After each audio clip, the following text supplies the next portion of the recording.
జయశంకర్ భూపాలపల్లి జిల్లాలో రాజలింగమూర్తి హత్యను ఖండించారు రాష్ట్ర మంత్రి కోమటిరెడ్డి. రాష్ట్రంలో గతంలో ఎప్పుడూ చూడని హత్య రాజకీయాలు చూస్తున్నామని చెప్పారు.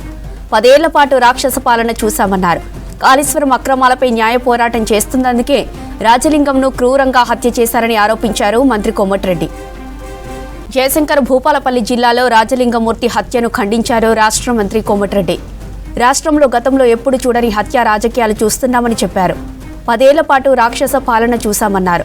కాళేశ్వరం అక్రమాలపై న్యాయ పోరాటం చేస్తున్నందుకే రాజలింగంను క్రూరంగా హత్య చేశారని ఆరోపించారు మంత్రి కోమటిరెడ్డి.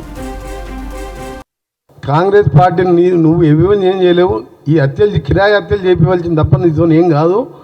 దీన్ని కూడా మేము సహించేయలేదు. ప్రజలందరూ కూడా గమనిస్తున్నారు.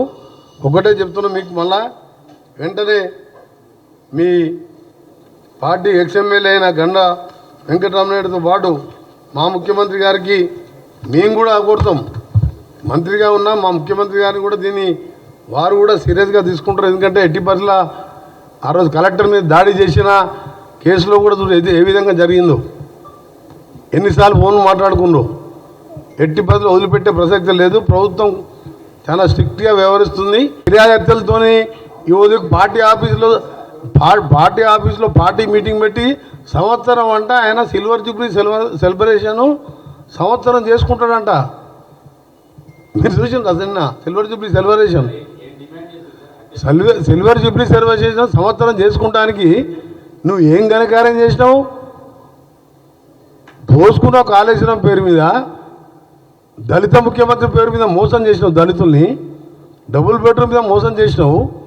ఒక ఉద్యోగం ఇవ్వలేదు.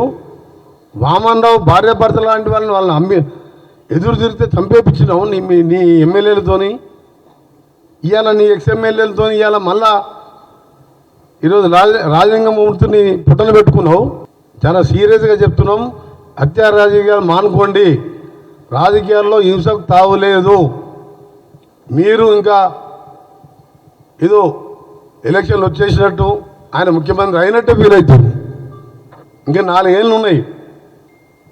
నువ్వు 6 నెలల తర్వాత ఓడిపోయిన తర్వాత 6 నెలలు ఫామ్ హౌస్లో పండుకొని పార్లమెంట్ ఎన్నికల్లో మొత్తం తిరిగినావు కదా, ఊరూరు తిరిగినావు కదా. మరి ఎందుకు 16 సీట్లలో గుండు 0 వచ్చింది నీకు? నీ గజ్వేల్లో కూడా మైనస్ వచ్చింది కదా. నీ కొడుకున్న సిరిసిల్ల కూడా 6,000 మైనస్ వచ్చింది కదా. సిద్దిపేటలో కూడా ఆడికాడికే వచ్చినాయి ఓట్లు ఈక్వల్గా. ఎంక్వైరీ చేయాలి. సిబిసిఐడి ఎంక్వైరీతో పాటు 24 అవర్స్లోనే క్లియర్గా నిందితులని వాళ్ళ భార్యనే అందరి ప్రజల ముందర వేలాది మంది సమక్షంలో చెప్పింది కాబట్టి ఇమీడియట్గా అరెస్ట్ చేయాలనే మా డిమాండ్తో పాటు కేసీఆర్కి చెప్తున్నాం.